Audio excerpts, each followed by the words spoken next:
Next है आपका section IGST का 15। अभी हमने सीजीएसटी का 15 पढ़ा हो गया था, वैल्यूएशन में। ये है कि जैसे कि refund of IGST to the internal loans. अगर आप देखो, refund of I integrated tax paid on supply of goods to tourist living in India. The integrated tax paid by tourists leaving India on any supplied goods taken out of India by him shall be refunded in the such manner as and subjected to the condition and safeguards as it prescribed. For the purpose of this section, the tourist means any person not normally resident of India who enter India for the stay not more than 6 months for the legitimate non-immigration purpose. समझ में क्या कहना चाह रहा हूँ? जो foreign से India घूमने आते हैं, उन्होंने कुछ इंडिया का सामान परचेज किया और उस सामान को आउट ऑफ इंडिया ले जाना चाहते हैं। कुछ दिन पहले मैंने एक लॉस कराया था, याद है? मैंने कहा था ना कि अगर कोई फॉरेन आता है, फॉरेनर आता है और फिर अल्टीमेटली जो जीएसटी पे किया होता है वो इनवॉइस दिखाता है, तो अपना जीएसटी चार्ज लो वो नहीं। ठीक है, तो गवर्नमेंट ऑफ इंडिया उसको रिफंड कर देती है। जब वो एयरपोर्ट से आएगा तो वहाँ पे कस्टम डिपार्टमेंट होता है, जीएसटी का डिपार्टमेंट बना होता है, तो वहाँ पे वो अपना इनवॉइस दिखाएगा, वो दे करके चलो। ठीक है, clear. Normal section practical activity. Next आता है zero rated supply. Zero rated supply है आपका। जीरो रेटेड सप्लाई को जानते हो क्या है? एक्सपोर्ट। एक्सपोर्ट मतलब इंडिया से बाहर से।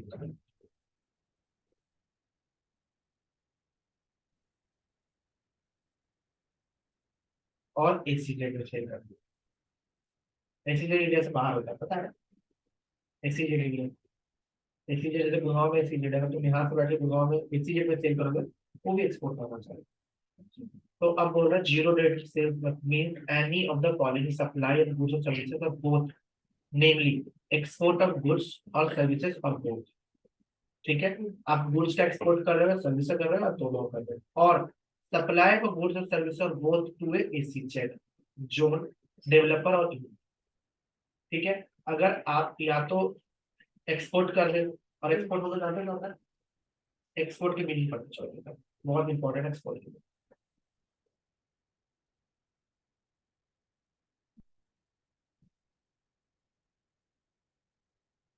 ये आ गया डेफिनेशन बता दो।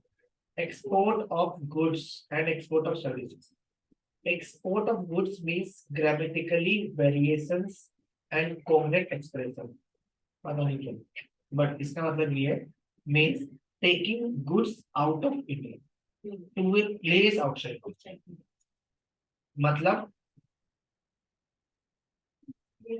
इंडिया से सामान को बाहर। ठीक है, इंडिया से, इंडिया के बाहर से। ये तो हो गया आपका गुड्स। सर्विस क्या? सर्विस की 6 कंडीशन है, 5 कंडीशन। ये कंडीशन आपको अप्लाई करनी पड़ेगी तभी एक्सपोर्ट ऑफ सर्विस माना जाएगा, अदरवाइज नहीं माना। पहला condition, supplier of service located in India, recipient is outside India। कौन? recipient is outside India, supplier in India, the place of supply is outside India, याद रखना, place of supply।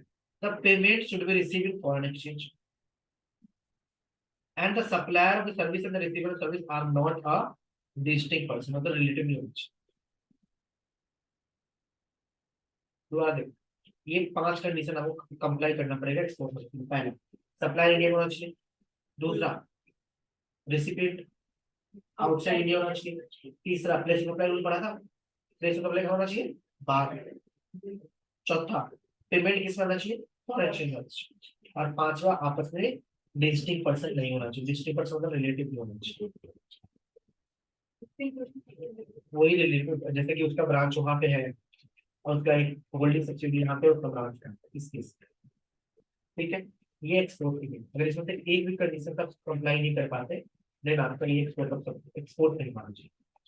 ठीक है, कोई दिक्कत नहीं। एक्सपोर्ट में नहीं पढ़ा दिया हमारे विभाग से सेक्शन हो रहा है।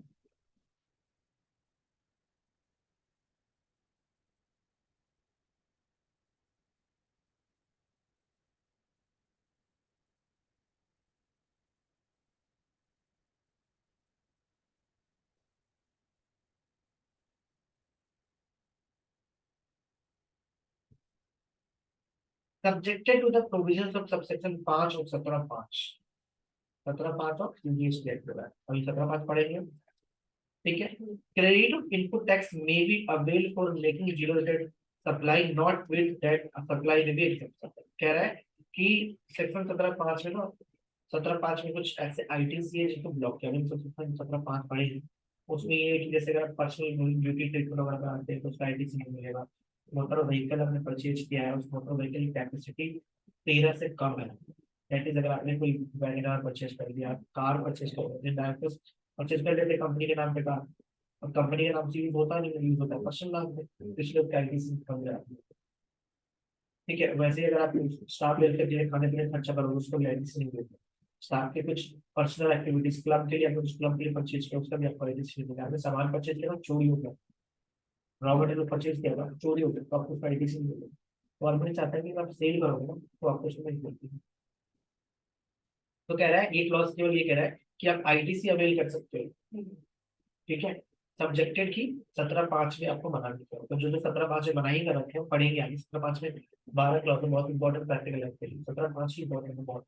तो 17(5 में अगर मना किया गया तो उसका आपको आईटीसी इनपुट नहीं मिलेगा, ठीक है।